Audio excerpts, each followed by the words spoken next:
mengikuti arahan dari Ibu. Untuk selanjutnya Ibu akan melakukan ice breaking. Contohnya kalau Ibu bilang tepuk tangan sekali, berarti kalian tepuk sekali. Kalau 2 kali, 2 kali. Kalau 3 kali, kalau berkali-kali, tepuk tangan sekali, 2 kali, 3 kali, berkali-kali.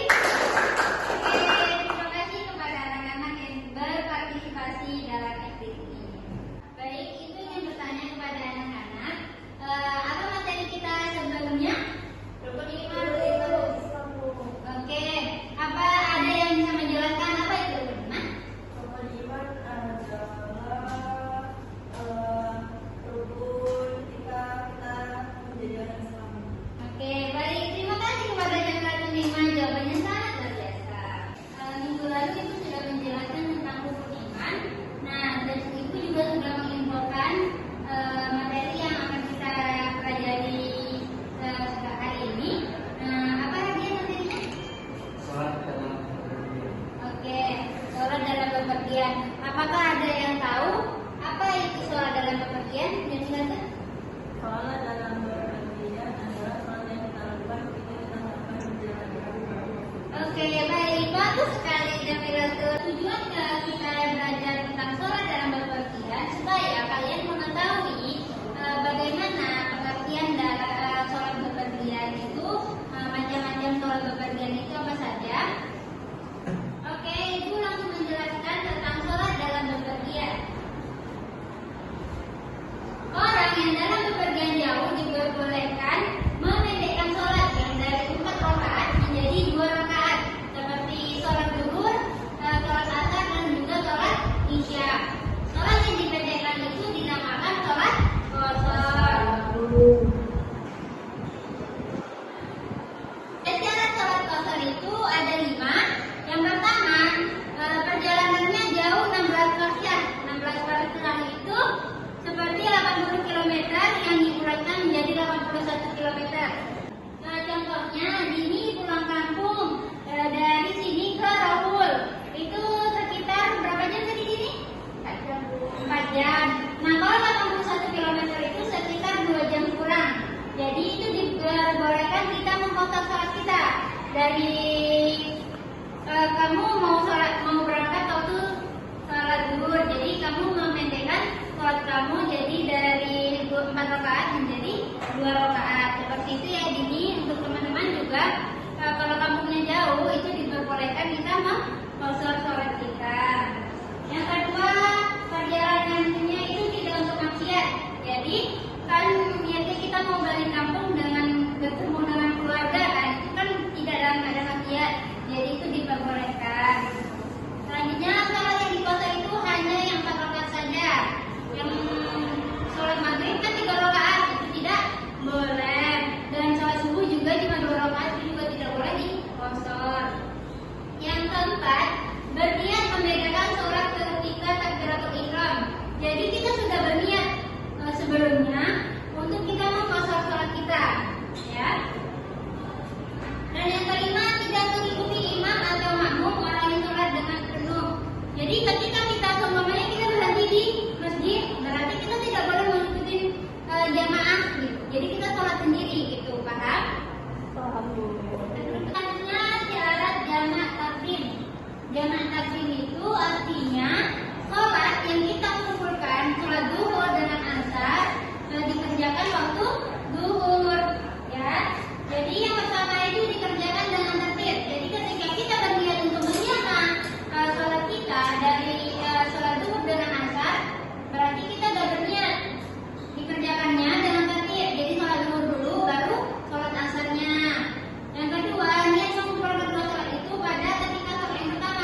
Jamilah bertanya, apa niat sholat jamak takhir, yaitu usolli fardhu dhuhri arba'a raka'atin majmu'an al asri fardhu lillahi ta'ala.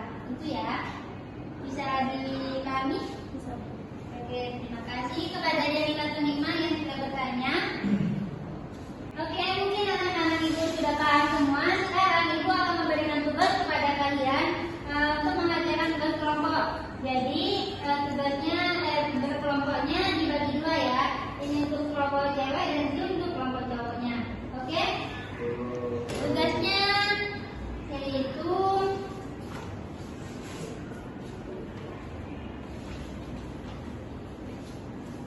mencari apa pengertian sholat qashar, dan untuk kelompok dua mencari apa arti jamak takdim. Oke? Didiskusikan bareng-bareng ya. Untuk jawabannya boleh diketik.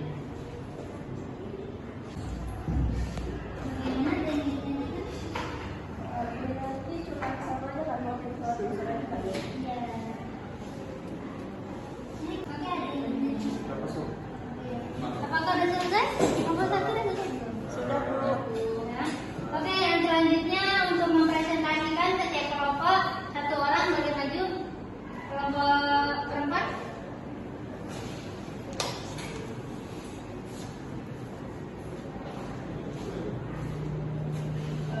Jadi sholat qashar itu adalah sholat yang dimerdekakan, misalnya sholat zuhur jadi 2 rakaat, sholat asar jadi 2 rakaat. Oke, terima kasih kepada Jamilah Tunima yang telah menjawab. Kepada teman-teman apakah ada yang ingin menambahkan?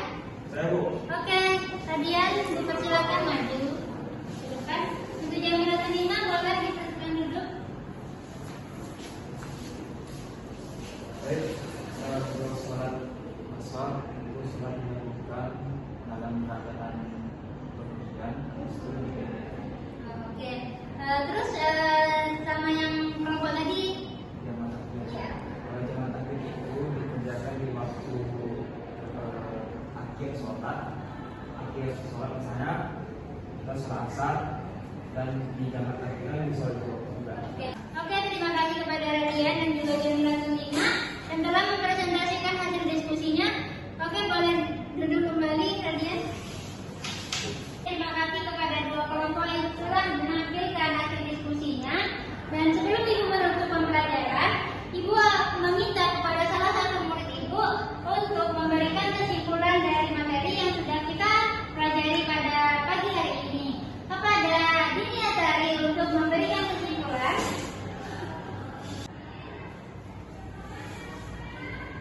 Didengarin ya kesimpulan dari Dini Atari. Baik, sini saya akan menyimpulkan dari materi tadi, yaitu sholat dalam kepergian. Jadi orang dalam kepergian jauh itu diperbolehkan memendekkan sholat yang rakaat itu seperti zuhur, asar, isya, dan menjadi 2 rakaat, yaitu namanya sholat qashar.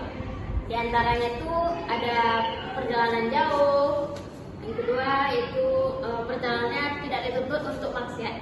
Mungkin cukup. Ibu. Oke, terima kasih kepada Dini Atari.